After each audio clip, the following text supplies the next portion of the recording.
विशेष कर जो लोग एक दुर्भाग्यपूर्ण घटना में मारे गए, रजौरी के क्षेत्र में, इनके आप्तजनों से मिलना और इनकी दुख में सहभागी होना ये उद्देश्य था। परंतु आज मौसम के कारण वहाँ मैं पहुँच नहीं पाया।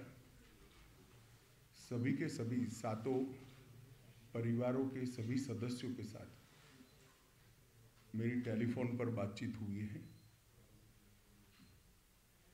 और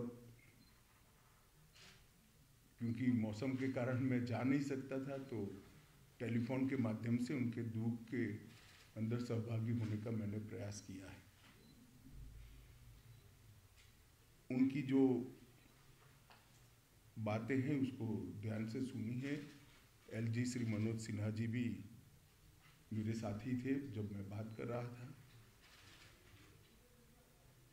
उनका हौसला पूरे देश के लिए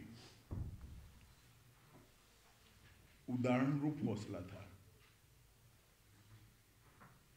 सभी लोगों का कहना था एक क्षेत्र हमारा है, हम इसको नहीं छोड़ेंगे।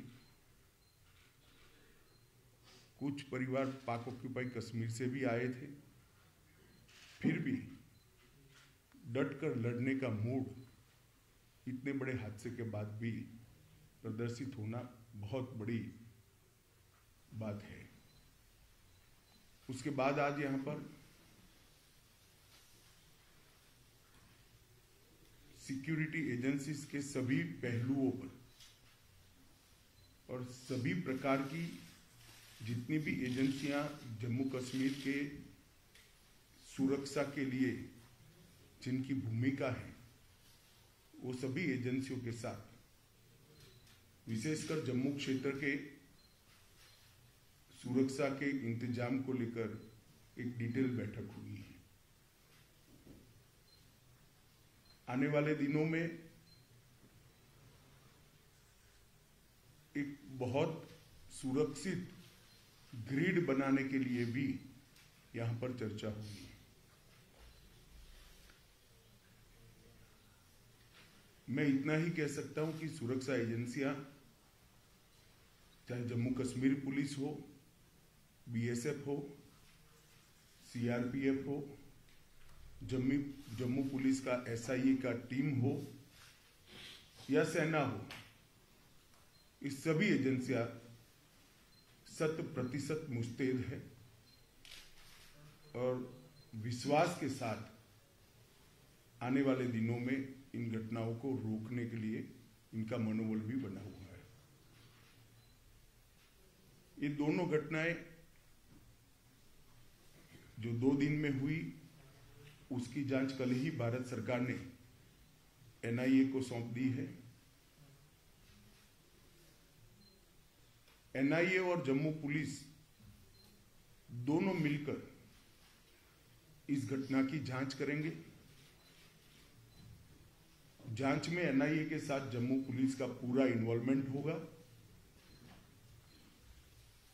और विगत 1.5 साल में जितनी भी घटनाएं हुई हैं, इस सारी घटनाओं को एक साथ रखते हुए ये टीम आतंकवादी गतिविधियों की जांच उसी दायरे में करेगी। इसके साथ साथ ओजीडब्ल्यूएस के लिए भी आतंकवादी ग्रुपों के सपोर्ट सिस्टम के लिए और उनके सूचना तंत्र के लिए भी सभी पहलुओं पर आज चर्चा हुई है।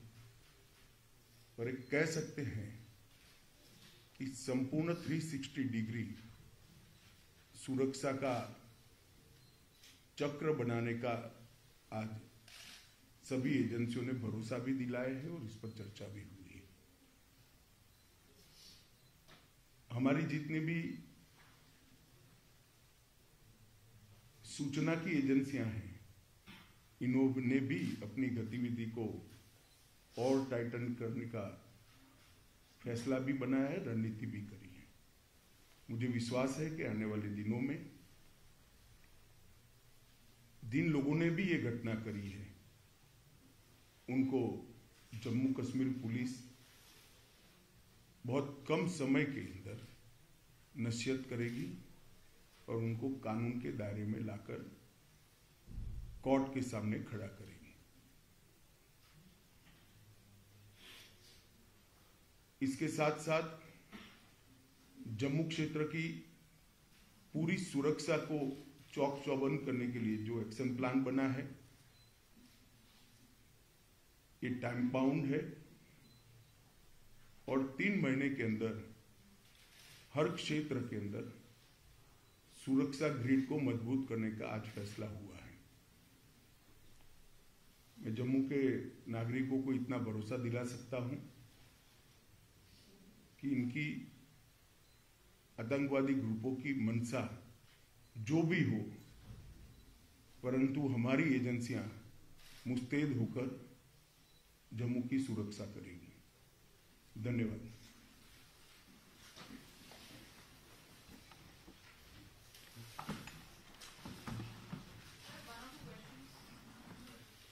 कोई पूछना चाहता है क्या? बता दीजिए।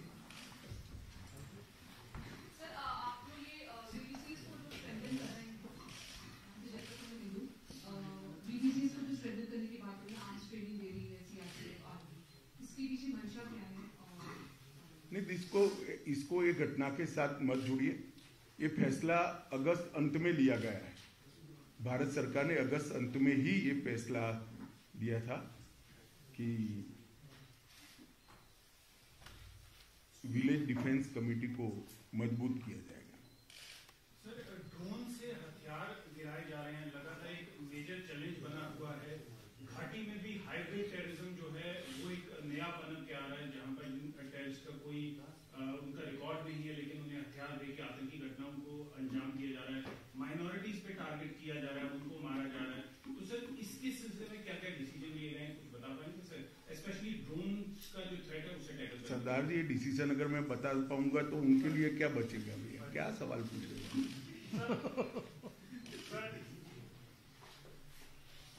जो विक्टिम फैमिलीज हैं कई आतंकी घटनाओं में जो शिकार होती हैं, जैसे राजौरी में भी हुआ, इसी तरह से पहले कश्मीर में टारगेटिंग के जो शिकार हुए, तो उनके लिए किस तरह से वो उनकी लाइफ बेटर हो पाए? क्योंकि राजौरी वाले इंसिडेंट में काफी जो फैमिलीज हैं वो उनकी हालतें ज्यादा लो लेवल की है, तो उनके लिए क्या कहता है? नहीं, हर स्तर पर, चाहे घाटी हो, चाहे जम्मू हो, चाहे राजौरी हो, चाहे पूंछ हो, चाहे साउथ कश्मीर हो, जो विक्टिम फैमिलीज है इसके साथ सरकार बिल्कुल मजबूती से खड़ी है। इसकी प्रस्तावित योजनाएं हैं और योजनाओं के ऊपर भी लेफ्टिनेंट गवर्नर को बहुत सारे अधिकार होते हैं। कोई योजनाएं स्पेसिफिक किस्सों में अप्लाई नहीं होती है, कुछ मर्यादाएं आती है, तो लेफ्टिनेंट गवर्नर कैन डिसाइड। इसमें कोई कोताही नहीं बरती जाएगी।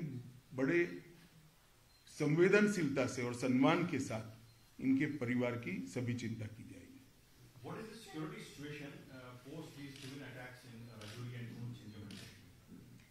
देखिए, अगर आप इस तरह से स्पेसिफिक पूछना चाहते हैं तो मैं इतना ही कह सकता हूं कि हमने पूरी व्यवस्था की है और सुरक्षा व्यवस्था चौक चौबंद है। एक घटना के आधार पर या कुछ आंकड़ों के आधार पर इसका मूल्यांकन नहीं हो सकता। मूल्यांकन करना है तो जब से जम्मू कश्मीर में टेररिज्म हुआ है, जन्म लिया टेररिज्म ने, तब से लेकर आज तक धारा 370 हटाने के बाद ये 3 साल में सबसे कम घटनाएं भी हुई है, सबसे कम मृत्यु भी हुई है। क्वेश्चन लास्ट, क्योंकि